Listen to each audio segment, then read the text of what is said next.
The cursor blinked at me from line 847 of the authentication module, 11:47 p.m. on a Tuesday, and I was still hunting down a bug for a client deadline. The house was quiet, Emma finishing homework upstairs, Jake asleep after Little League practice, and Rebecca supposedly at a marketing dinner in Denver. I reached for my third cup of coffee, cold but still caffeinated. This was our rhythm. Rebecca traveling for work while I held down the fort, debugging code for clients who needed everything. Yesterday, 16 years of marriage had settled into shared calendars, quick kisses goodbye, and the subtle distance that had grown between us over recent months. Ping cloud storage sync complete. I frowned. I hadn't uploaded anything. Must be one of Rebecca's work presentations auto-syncing. She always forgot to turn off the automatic backup feature I'd set up years ago. I clicked the notification out of idle curiosity, expecting another PowerPoint about market strategies. Instead, my world imploded. The file was a video, 23 minutes and 17 seconds long. The thumbnail showed Rebecca's face, flushed and radiant in a way I hadn't seen in months. She was on a bed that wasn't ours, in a room I didn't recognize, with a man who definitely wasn't me. My finger hovered over the trackpad. Part of me wanted to close the laptop, pretend I'd never seen it. But the analytical part of my brain needed to understand what I was looking at. I clicked play. The first seconds were devastating. Rebecca straddling a dark-haired man, moving with enthusiasm she hadn't shown me in over a year. But the audio destroyed me. God, I've needed this, Rebecca panted breathlessly. David is so boring. Same routine every night. Dinner, TV, bed, no passion, no spontaneity. The man beneath her, older, expensive watch glinting, ran his hands down her back. What about financially? He asked with casual interest. You said, he's not exactly killing it. Rebecca laughed bitterly in response. Mediocre at best. We're comfortable, but that's it. I deserve better than settling for a middle management programmer who thinks Olive Garden is fine dining. My stomach lurched. This wasn't just infidelity. This was character assassination. My wife of 16 years was performing emotionally for another man's camera, because it was obviously being recorded intentionally.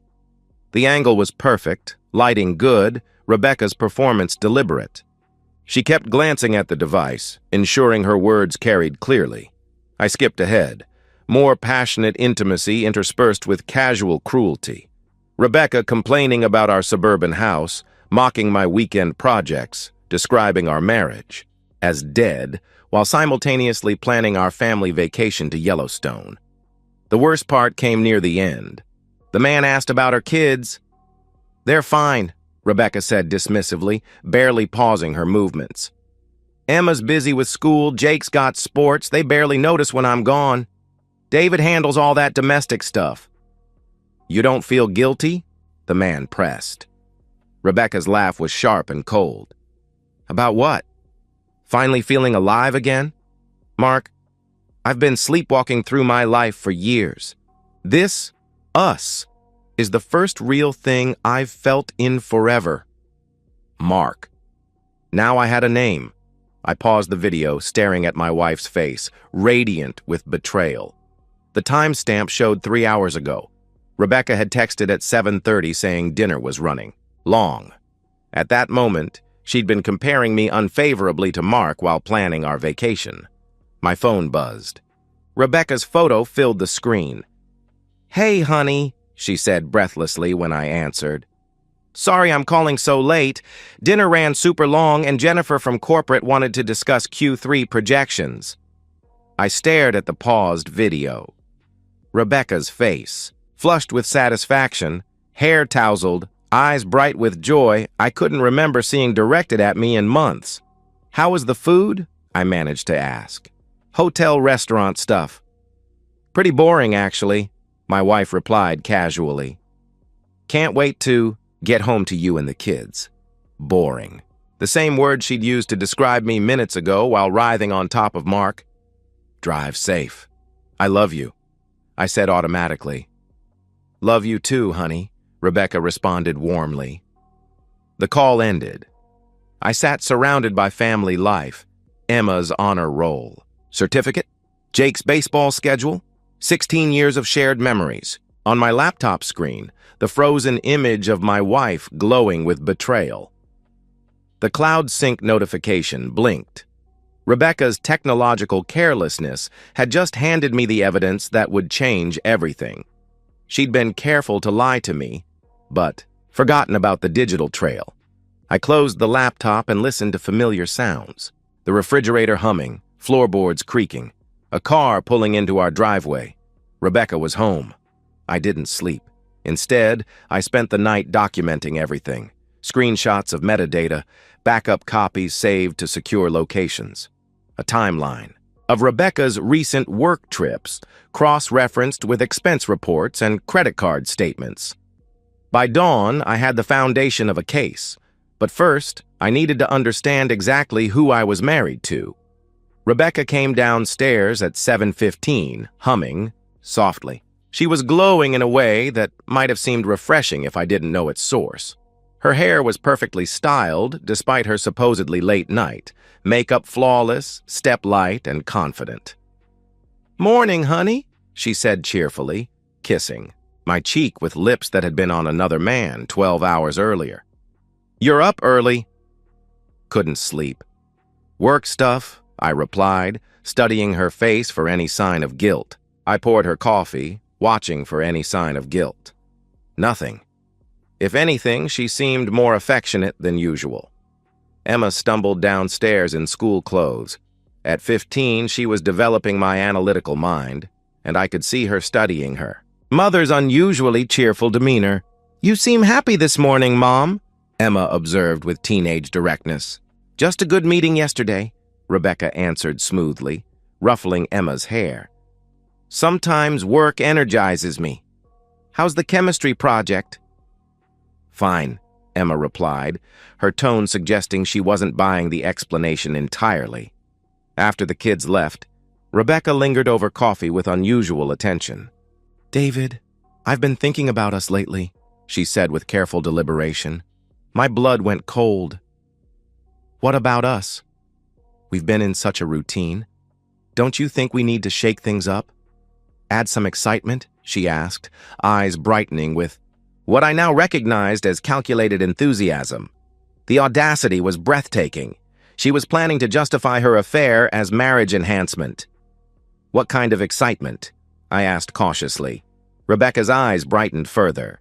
"I was talking to colleagues about how mature couples handle exploring, keeping the spark alive after so many years." I set down my coffee carefully. "What exactly are you trying to tell me?"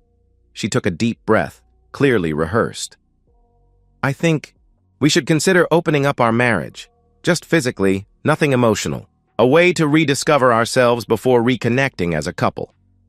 She was suggesting I agree to let her continue her relationship with Mark with my blessing. "You want a hall pass?" I said flatly. "That's crude," Rebecca corrected with a slight frown. "I'm talking about mature adult exploration within our committed relationship." I opened my laptop and turned the screen toward her. The video was loaded, paused at a frame showing her face clearly.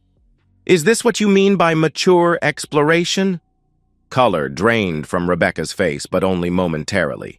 Then her expression hardened into something I'd never seen, cold, calculating, unashamed. "You've been spying on me," she accused. "Your phone!" "Auto-synced to our cloud storage," I replied evenly. "You handed me the evidence yourself." She glanced at the screen, then back at me. No tears, no apologies. Just irritation at being caught. "How long have you known?" she asked. "Since last night." Rebecca nodded, processing tactical implications. "Okay, now we can have an honest conversation about our marriage." "What marriage?" I asked incredulously. "You spent last night having intimacy with another man while telling him how boring and financially mediocre I am." "The marriage that's been dead for months, David," she replied, her voice taking on the persuasive tone she used with difficult clients. where we go through motions for the kids while slowly dying inside. I'm not ashamed of needing more than this suburban prison. Mark makes me feel alive in ways you haven't in years. Mark Lavalier, VP of Sales at your company. Married with 2 kids, I stated. She waved dismissively. That's complicated. We both understand what this is. Physical release, emotional connection, but nothing that threatens our primary relationships. Except you spent 20 minutes trash-talking. Your primary relationship while you fucked him, I pointed out. I was venting frustration, Rebecca said with practiced justification. Don't you complain about me sometimes? The false equivalency was staggering. Not while having intimacy with other women. This is exactly what I mean about you not understanding mature relationships, she continued with growing confidence. Other couples navigate this all the time. How long? I demanded. We've been seeing each other 4 months, she admitted. But the emotional distance started way before that. We've been roommates for over a year. 4 months. Rebecca's increased travel, new workout routine, working late weekend conferences. Were there others? I asked. She hesitated just long enough to confirm my suspicions. A couple of brief connections at conferences, nothing serious. Jesus Christ, Rebecca. Don't be dramatic, she replied with irritating calm. I explored physical connections while maintaining our family structure. Our kids are happy, bills are paid, social life intact. What's the problem? I stared at this stranger wearing Rebecca's face. This wasn't someone who'd made a mistake. This was someone who'd methodically planned deception while building justifications. The problem is that you're a liar and cheat who's been living a double life while I've been home raising our children. Our children are fine, Rebecca countered defensively. And my career supports this family as much as yours. Your career, that includes fucking your boss. VP of Sales isn't my boss. He's a peer, she corrected. She stood, smoothing her skirt with practiced composure. Look, I know this is shocking, but we can work through this if you're willing to be adult about it. Opening up actually strengthens primary bonds. By opening up, you mean I pretend I'm okay with you continuing to sleep with Mark, I summarized. Among other things, yes. She confirmed with breathtaking magnanimity. And you'd be free to explore, too. The magnanimity was breathtaking. I want you to move to the guest room while we figure this out, I said firmly. David, she began. No, I interrupted. You want to explore other relationships? Start by exploring what it's like not sleeping in my bed. Rebecca's mask slipped, showing genuine surprise that I wasn't accepting her terms. You're being unreasonable. I'm being an adult, I replied steadily, which apparently means something different to me. She gathered her purse with sharp, irritated movements. I'm going to work. When I get home, I hope you've thought about this rationally. Our marriage doesn't have to end, David, but it does have to evolve. After she left, I sat alone in our kitchen, surrounded by breakfast remnants. The house felt contaminated by knowledge of what she'd been doing while I debugged code and helped with homework. I opened my laptop and continued building my case. If Rebecca wanted evolution, I'd give it to her. Just not the kind she expected. 2 weeks of careful performance followed. I played the considering husband, meeting Rebecca's attempts at honest communication, with measured responses suggesting I might accept her arrangement.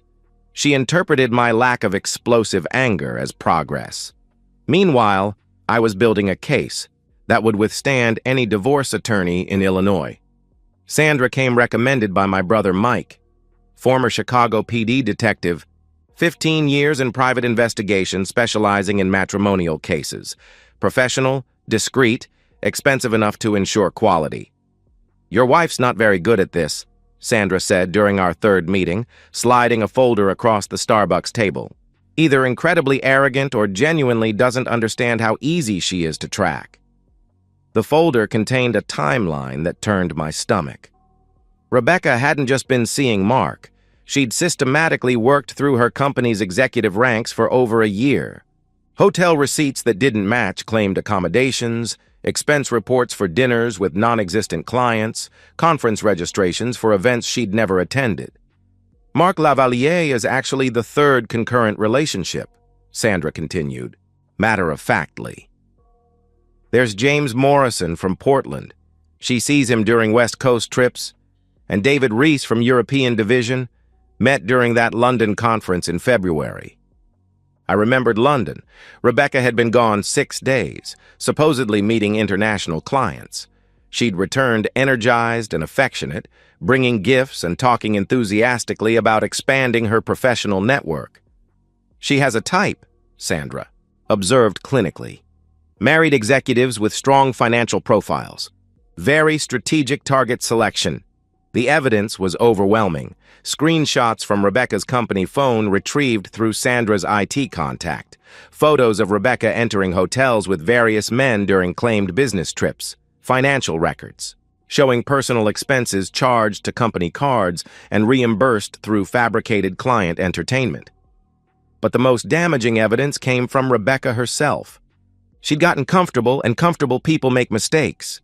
Like the voice recording Sandra captured of Rebecca discussing me with Mark. David's basically a live-in babysitter at this point. Rebecca's voice was crystal clear through Sandra's recording equipment. He's got this whole domestic routine, so I don't deal with day-to-day kid stuff. Actually, pretty convenient. What about divorce? Mark's voice asked with casual interest. What about it? Rebecca responded with confident dismissal. He's conflict-averse and financially dependent on my income for the lifestyle he wants. He'll take whatever deal keeps him comfortable and avoids drama. I know exactly how to handle David. Sandra had dozens of similar recordings. Rebecca discussing her exit strategy, plans to eventually move in with whichever executive proved most advantageous, dismissive analysis of my character and earning potential. She's not wrong about being the higher earner, I admitted reluctantly. Her salary and bonuses are 30% higher. Doesn't matter, Sandra replied with professional certainty. Illinois is no fault, but adultery impacts property division and custody. Plus, she's been using marital assets to fund affairs, grounds for reimbursement claims. More importantly, Sandra documented Rebecca's increasing disengagement from family, missed parent-teacher conferences for fake client meetings, Jake's championship game skipped for a Portland weekend with James Morrison, Emma's Honor Society, induction cut short because Mark planned a surprise Chicago evening. Custody angle is your strongest play, Sandra advised. She systematically prioritized affairs over children's significant events. Any judge will notice that pattern. I studied photographs. Rebecca and Mark entering the Palmer house. Rebecca and James at a Portland restaurant that cost more than most people's weekly groceries. Rebecca alone at O'Hare with vacation luggage. Disguised as business travel. How did she think she'd never get caught? I asked, genuinely puzzled. Sandra shrugged with practiced cynicism. Compartmentalization. She's convinced her professional persona is separate from family life, and she's smart enough to manage both. Classic narcissistic thinking. The hardest part was watching Emma and Jake navigate their mother's increasing absence. Emma had started asking pointed questions about Rebecca's travel schedule, distracted behavior during dinners, inability to attend school events that had been calendared. For months. Mom seems different lately, Emma said while I helped with calculus, her voice carrying teenage perceptiveness. More selfish, I guess? She used to ask about friends and classes. Now she just nods and scrolls through her phone. Jake was more direct in his 15-year-old honesty. Why doesn't Mom want to hang out with us anymore? These conversations broke my heart, but strengthened my resolve. Rebecca wasn't just betraying me. She was abandoning her children for executive love affairs. Mike reviewed Sandra's evidence package with the cold eye of a family attorney. This is nuclear-grade material, David, he said with professional appreciation. Everything you need for primary custody, significant property advantages, and potential criminal charges for company credit card fraud. Criminal charges? I asked.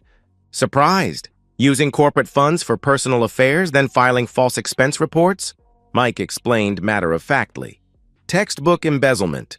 Her general counsel will recommend termination and prosecution to avoid liability. I thought about Rebecca's confidence in handling me, her assumption I was too passive to fight back. I want to give her one more week, I decided. Let her get comfortable enough to make one final mistake. You sure? Mike asked with lawyerly caution. Every day risks her getting suspicious. She won't, I replied with certainty. She's convinced she's outsmarted me. Rebecca's going to Chicago this weekend for what she claims is client presentation. Actually, it's a romantic getaway with Mark at the Peninsula. I've seen reservations. Mike leaned back with understanding appreciation. You want to catch her in the biggest lie yet. Then end this marriage in a way that protects my kids and ensures she faces consequences for every choice, I confirmed. Sandra smiled grimly with professional satisfaction. Scorched earth. I can work with that. 3 simultaneous strikes. Perfectly. Time to maximize impact and minimize Rebecca's damage control. She'd spent months maneuvering for advantage in a war she didn't know she was fighting. Time to show her what actual strategy looked like. Friday afternoon, Rebecca kissed me goodbye with lips that would be on another man within hours. She'd packed her small-wheeled suitcase, the one for romantic getaways, not the larger bag for actual business conferences, and was practically glowing with anticipation. Client presentation should go well, she said with practiced ease, checking her phone for the 10th time in 5 minutes. Might run late Sunday depending on follow-up meetings. Drive safely, I replied evenly. Tell the Hartwell Group I said hello. The Hartwell Group was fictional. Rebecca had created elaborate cover stories about courting major new clients, complete with fake presentation materials left strategically visible. She had no idea I'd verified no such company existed. After her car pulled away, I began executing the most precisely timed operation of my life. Phase 1 started at 4:47 p.m. with Mike's downtown law office. The divorce petition was comprehensive. 43 pages of evidence, financial analysis, and custody arguments Sandra and Mike had crafted into an unassailable legal weapon. Filing Friday afternoon means she won't be served until Monday, Mike explained.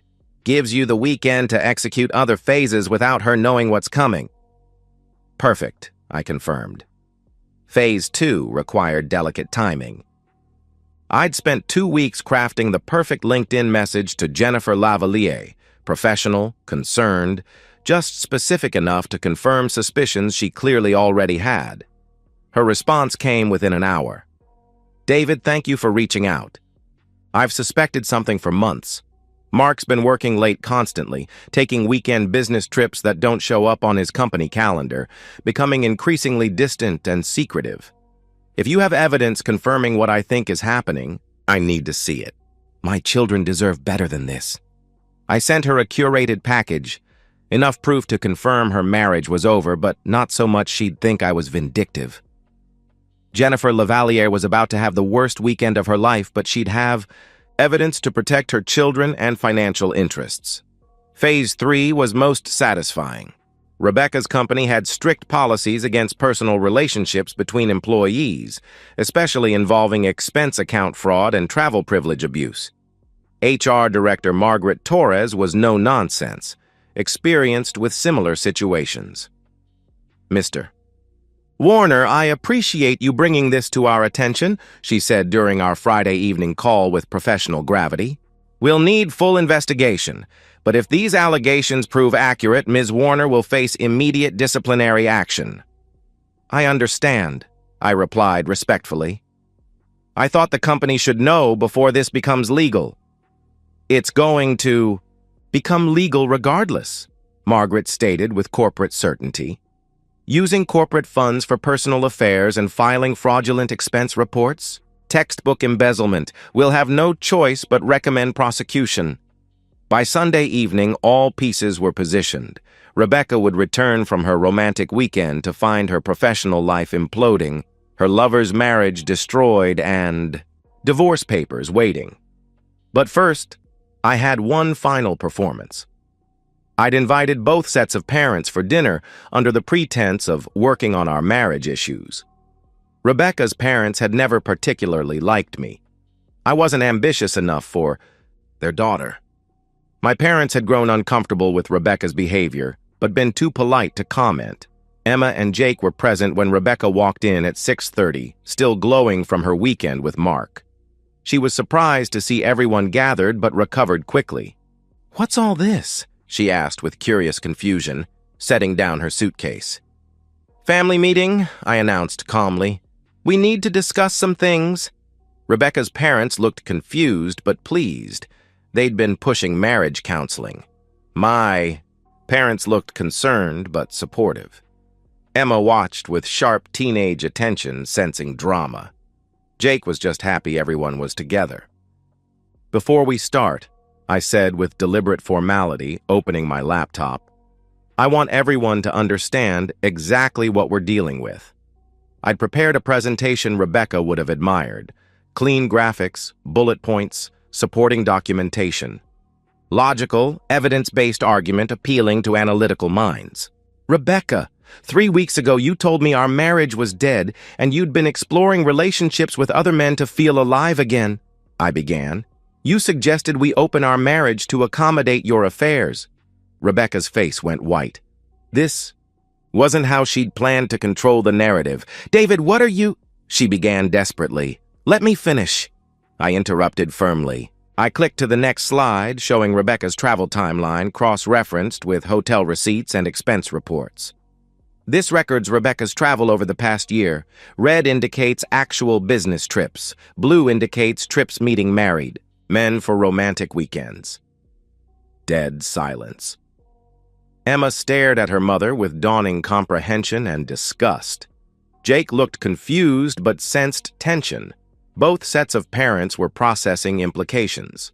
"Rebecca has been conducting simultaneous affairs with at least 3 married executives from her company," I continued with methodical devastation, "using our joint credit cards and her corporate expense account to fund these relationships while lying about client meetings and business conferences." I clicked through slides showing Sandra's photos, message screenshots, and audio transcripts of Rebecca discussing our family in degrading terms while planning her exit strategy. Rebecca tried, interrupting with desperate explanations, but evidence was overwhelming.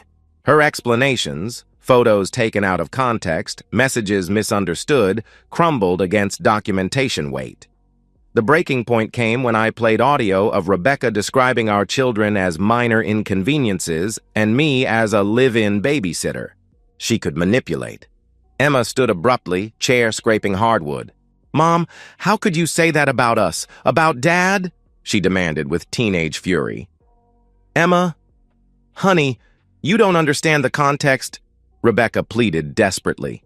"I understand you've been lying for months while Dad was home helping with homework. And driving us to games and conferences you were too busy cheating to attend," Emma shot back with devastating accuracy. Jake was crying, not understanding adult complexities, but recognizing family disintegration. My mother comforted him while shooting Rebecca pure disappointment. Rebecca's father cleared his throat with patriarchal authority. "Rebecca Ann, is this true?" "Dad, it's complicated," Rebecca responded with weakening justification. "Adult relationships aren't black and white? Did you or did you not have affairs with married men while lying to your husband and children?" he demanded with simple moral clarity. Simple, direct question hung in air. Rebecca's sophisticated justifications about mature relationships suddenly seemed pathetic against her father's moral clarity. "Yes," she admitted with crumbling defiance. "But David is making it sound worse." "How could it be worse?" my father asked quietly with profound disappointment. "You betrayed your family and abandoned your children for men who were also betraying their families." Rebecca's mother cried silently, dreams of her daughter's perfect marriage crumbling. My parents just looked sad. They'd suspected something but hadn't imagined deception scope. Emma delivered the killing blow with teenage directness. "Mom, I can't believe you threw away our family for random guys who were probably lying to you as much as you lied to us." "They weren't random," Rebecca protested weakly. "Yes, they were," Emma interrupted with brutal honesty. "You think Mark or James actually cared? They were using you for intimacy while staying married to their real families, and you were stupid enough to think that made you special." Rebecca exploded with maternal authority. "Don't talk to me like that. I'm your mother." "Then act like it," Emma shouted back with accumulated fury. "A mother doesn't abandon kids for affairs. A mother doesn't miss her son's championship for her boss. A mother doesn't call her husband a boring babysitter while he's raising her children." Profanity from my normally well-behaved 15-year-old shocked everyone into silence. Emma was crying now, years of anger pouring out. "Emma's right," Jake said quietly, voice thick with tears and simple childhood honesty. "You don't want to be with us anymore. You're always somewhere else." Rebecca looked around at 6 faces reflecting disappointment, disgust, and pity. Her parents were ashamed. My parents were supportive but sad. Her children were angry and hurt, and I was calm, methodical, finished with her forever. "This is ridiculous," she said finally with desperate denial. "David's turned you all against me with his presentation. You don't understand the full situation."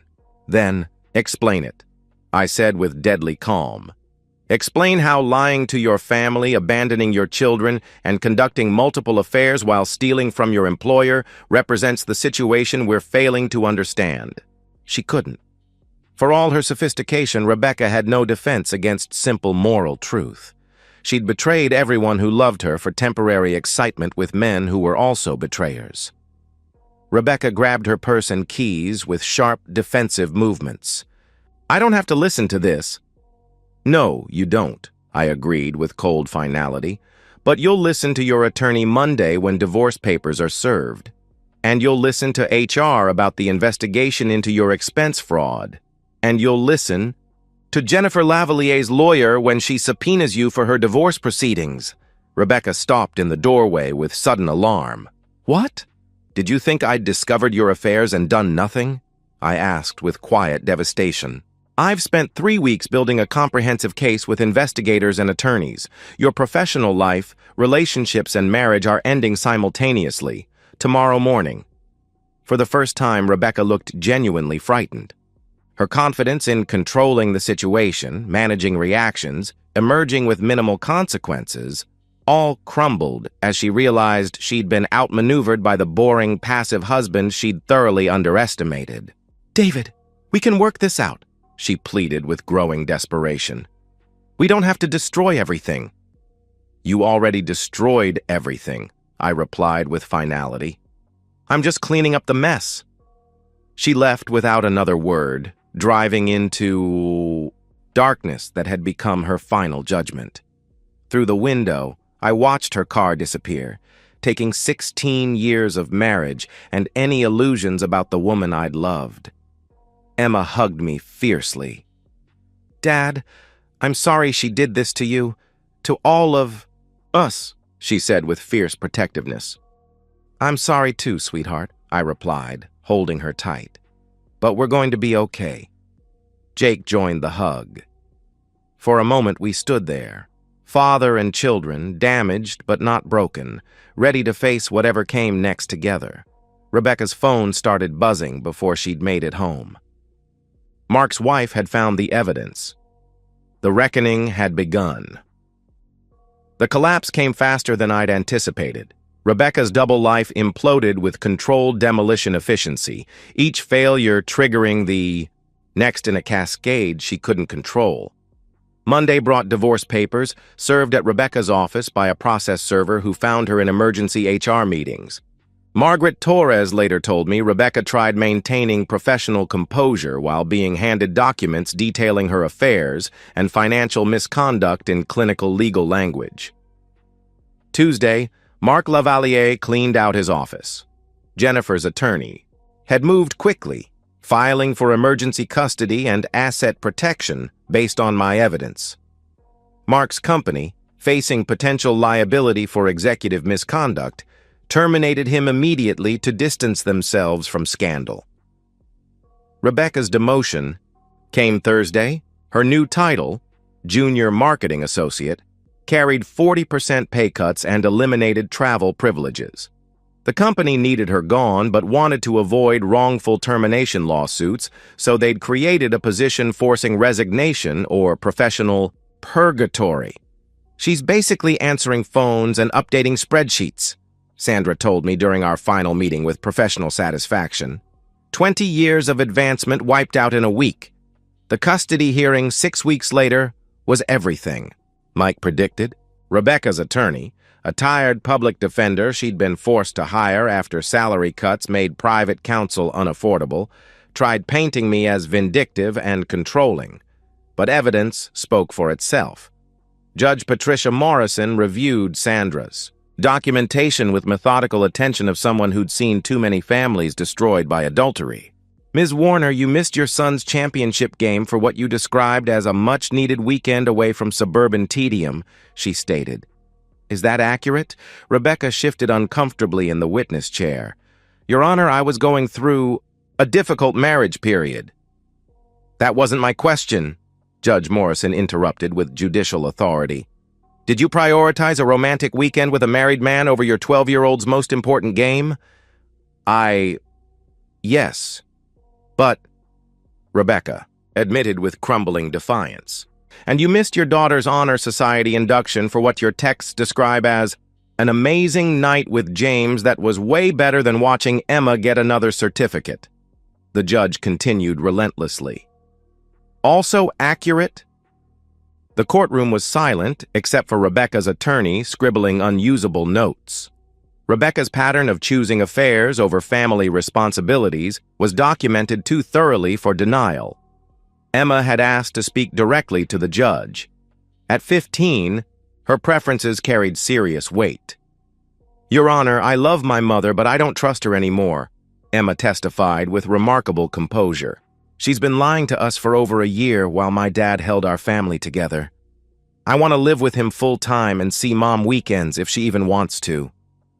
Jake's victim impact statement, written with my help but in his own words, was devastating. "My mom used to come to games and help with homework. Now she's always somewhere else with people more important than us. Dad never misses anything. I want to stay with Dad." The judge awarded me primary custody, with Rebecca receiving supervised weekend visitation. The supervision requirement stung, a clear message questioning her judgment and priorities. Financial settlement was equally brutal. Illinois' consideration of adultery and property division, combined with Rebecca's documented misuse of marital assets, left her with barely 30% of joint holdings. House, retirement accounts, and college funds remained primarily under my control. Mark's divorce proceeded even more catastrophically. Jennifer's attorney, armed with my evidence package, documented every hotel room, romantic dinner, and lie about working late. His settlement included primary custody of twin daughters, 70% of assets, and alimony until his youngest graduated college. Mark broke all contact with Rebecca the day his wife filed, Sandra informed me with investigative thoroughness. His love wasn't strong enough to survive actual consequences. James Morrison and David Reese suffered similar fates as their wives. Discovered evidence I'd shared through anonymous packages. Rebecca's exciting network of powerful lovers evaporated overnight, leaving her professionally diminished, financially strapped, and romantically alone. 4 months after my initial discovery, Rebecca was forced to sell her house stake to pay legal fees and moving expenses. She'd found a studio apartment across town, cramped, expensive, and daily reminder of the life she'd traded for temporary excitement. I attended the closing, watching Rebecca sign papers transferring her stake in 16 years of shared memories, for a check barely covering first year's rent. She looked smaller somehow, diminished by consequence weight she'd never anticipated. "David," she said afterward in the parking lot with genuine vulnerability, "I know you don't want to hear this, but I am sorry. I never meant for things to go this far." I studied her face, looking for the woman I'd married, She was still there, buried beneath poor choices and delusional justifications, but she was a stranger now. "You're right. I don't want to hear it," I replied with measured finality. "Not because I'm angry, but because it doesn't matter. You made choices, Rebecca. Every single day for over a year, you chose excitement over family, lies over truth, temporary pleasure over permanent relationships. I'm just ensuring you live with consequences." "The kids barely talk to me anymore," she said with growing despair. "That's not my fault, that's yours," I stated with unwavering clarity. "You taught them mothers abandon children for affairs. You taught them wives lie while mocking husbands to lovers. If you want relationships with Emma and Jake, rebuild their trust one honest conversation at a time." Rebecca's eyes filled with tears, first genuine emotion I'd seen since this began. "I messed up everything good in my life for men who didn't even care about me," she admitted with devastating self-awareness. "Yes, you did," I confirmed, without softening the blow. She nodded slowly, finally understanding her sophisticated justifications about mature relationships had been self-serving delusions. She'd destroyed her marriage, abandoned her children, and ruined her career for men who'd discarded her when loving her became inconvenient. "I hope someday you can forgive me," she said with quiet pleading. "I already have, Rebecca," I replied with surprising gentleness. "Not for your sake, but for mine and the kids. Holding anger would just give you power over our future. And you've had enough power over our lives." I drove home to the house that was now truly mine, where Emma was helping Jake with algebra at the kitchen table where Rebecca had once tried justifying affairs as marriage enhancement. The domestic routine Rebecca had mocked as boring had become our foundation for rebuilding. 6 months after the discovery that changed everything, I sat in the same office where my marriage imploded, watching Emma work on college application essays. She was writing about overcoming adversity, her words carrying wisdom of someone who'd learned early that character matters more than excitement. "I learned that integrity isn't about being perfect," she typed with thoughtful concentration. "It's about being honest, especially when honesty is difficult. My father showed me that real strength isn't about winning. It's about protecting people you love and holding accountable people who hurt them." Jake had thrived in our new stability. His grades improved dramatically once underlying tension disappeared, and his confidence grew knowing his father would always be present for important things. He still saw Rebecca every other weekend, but their relationship remained strained. She'd moved to a larger apartment and was making efforts to rebuild connections, but trust, once broken so completely, was slow to heal. My own life had found unexpected rhythm. Work was going well. The promotion Rebecca had mocked as middle management had led to senior architect position with substantial salary increases. I'd been on a few dates, but wasn't rushing into anything serious. Experience with Rebecca taught me the crucial importance of truly knowing someone's character before major commitments. That evening, I opened my laptop to delete the cloud storage folder containing all evidence from Rebecca's affairs. The video that started everything, Sandra's photographs, deception timeline, audio recordings, all could finally be permanently erased. Some things, I thought, hovering over delete, are better left buried once justice is served. The irony wasn't lost, that the same technology revealing Rebecca's betrayal now allowed me to let it go completely. Her careless digital security had been her downfall, but my methodical documentation had been our salvation. I clicked delete and watched 3 months of evidence vanish forever. Rebecca's betrayal would always be part of our family history, but no longer needed to be part of our future. My phone buzzed with Emma's text. "Thanks for always being the parent who stayed." I smiled and returned to evening cleanup that Rebecca had once mocked as suburban tedium. Dishes needed washing, tomorrow's coffee needed setting up, Jake's uniform needed checking for grass stains, boring, domestic, predictable tasks that meant my children could count on me to be present, honest, and reliable. Rebecca had taught them, through negative example, that excitement without character is worthless, that promises matter more than passion, and that the parent who shows up consistently is worth more than the parent who shows up spectacularly but sporadically. And that's the end of today's story. If you enjoyed it, please give this video a thumbs up and drop a comment below. Your support helps the algorithm push my content further. If you're new to the channel, don't forget to hit that subscribe button. It really helps me keep creating more stories for you. Thanks for watching, and I'll see you in the next one.